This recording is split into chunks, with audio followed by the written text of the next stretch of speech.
Meus amados em Cristo, a paz do Senhor.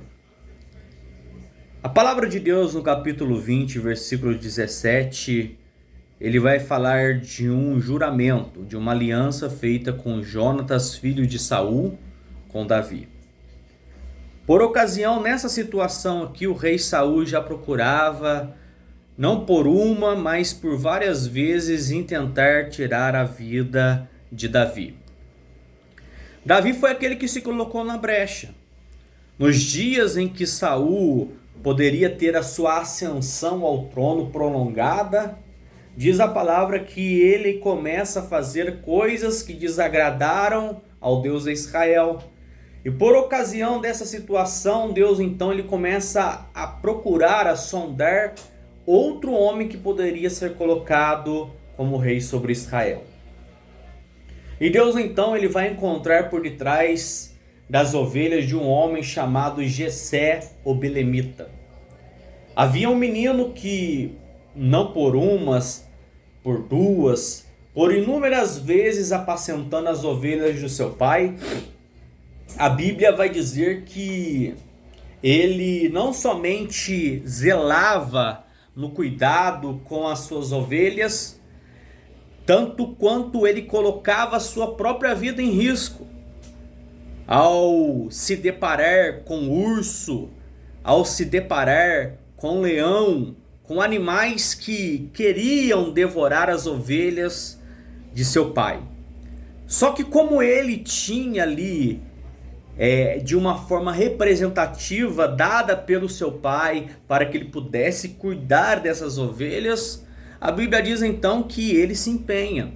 E se empenhando, ele acha algo diante de Deus. Deus acha algo no coração dele que vai fazer com que Davi ele chegue-se ao trono.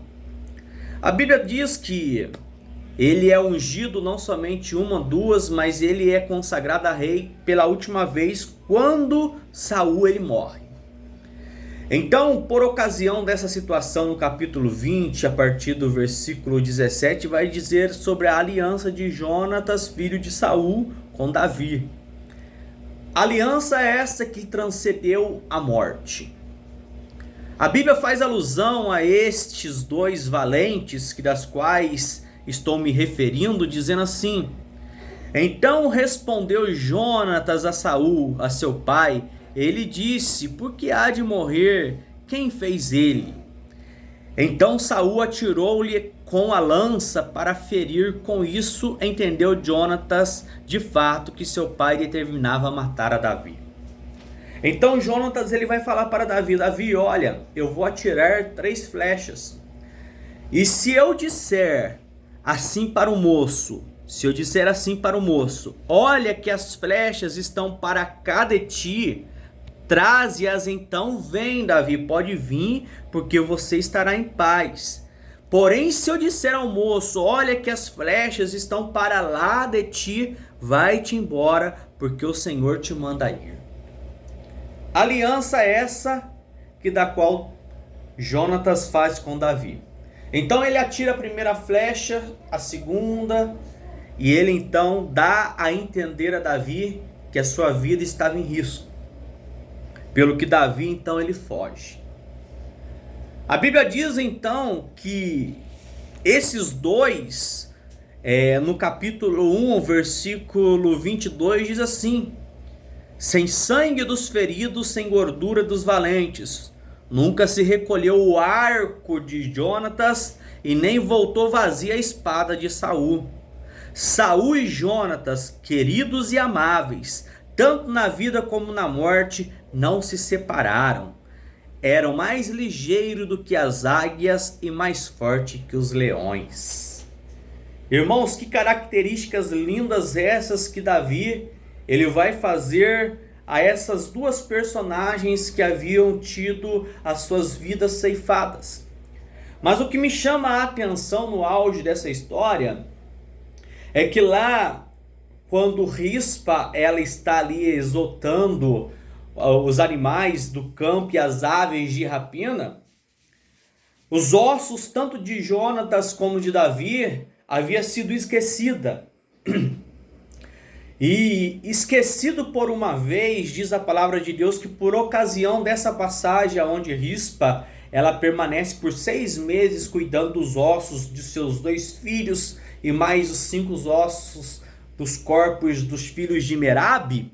A Bíblia diz que por ocasião quando Davi ele retorna, Davi então ele vai pegar não somente os ossos que estavam enforcados, como os ossos de Jonatas e Davi, e vai então sepultá-los.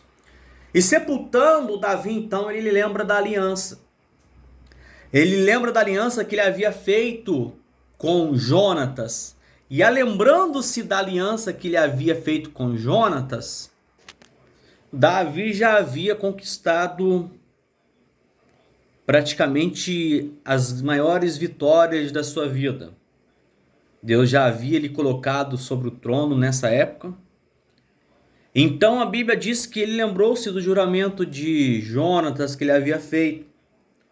E Davi então ele vai fazer uma pergunta ali no capítulo 9 do 2 Samuel.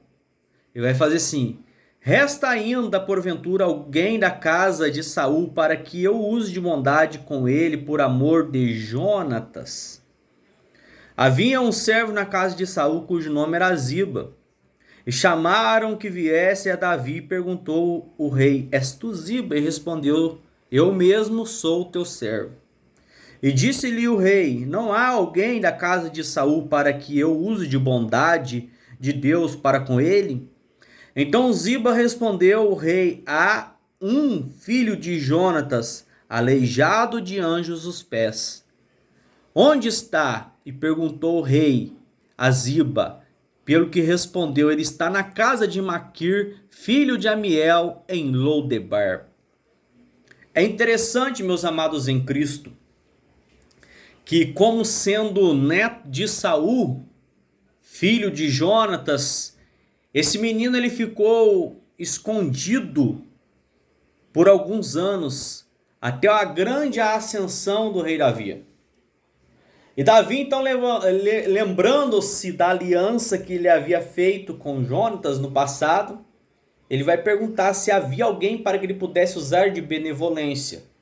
E quando ele diz que há um na casa de Ziba, ele perguntou ao rei, a Ziba, ele está na casa de Maquir, filho de Amiel, em Lodebar. Então o rei Davi vai falar assim: traze-lo de Lodebar, da casa de Maquir, filho de Amiel. A Bíblia diz que vindo Mefibosete, filho de Jonatas, filho de Saul, a Davi, ele inclina-se prostrando-se com o rosto na terra e disse a Davi: Mefibosete. Ele disse: eis aqui o teu servo. Então disse Davi: não temas, porque eu usarei de bondade para contigo por amor de Jonatas. Deixa eu te falar algo aqui e concluo essa mensagem. As 3 flechas atiradas no passado por Jonatas para ajudar a Davi a fugir da situação em que seu pai queria matá-lo, as 3 flechas tipificam para mim e para você coisas que nós fazemos para livrar os seus das situações mais adversas que poderiam ocasionar na morte do rei Davi. E por ocasião dele ter lançado 3 flechas, a Bíblia agora diz que, já sendo ungido, consagrado por 3 vezes, já era para Davi estar sobre o seu trono. A terceira vez com que os 2 caem na batalha, a terceira vez ele lembra-se, e lembrando-se ele honra. Então existe um lugar de honra para mim e para você que está escutando essa mensagem. Lembre-se de sempre atirar a flecha para poder dar a orientação para os seus, porque Deus há de te honrar num dia além. Um pouco mais no futuro você entenderá o sentido das flechas atiradas lá no passado. Deus abençoe, fique com Deus.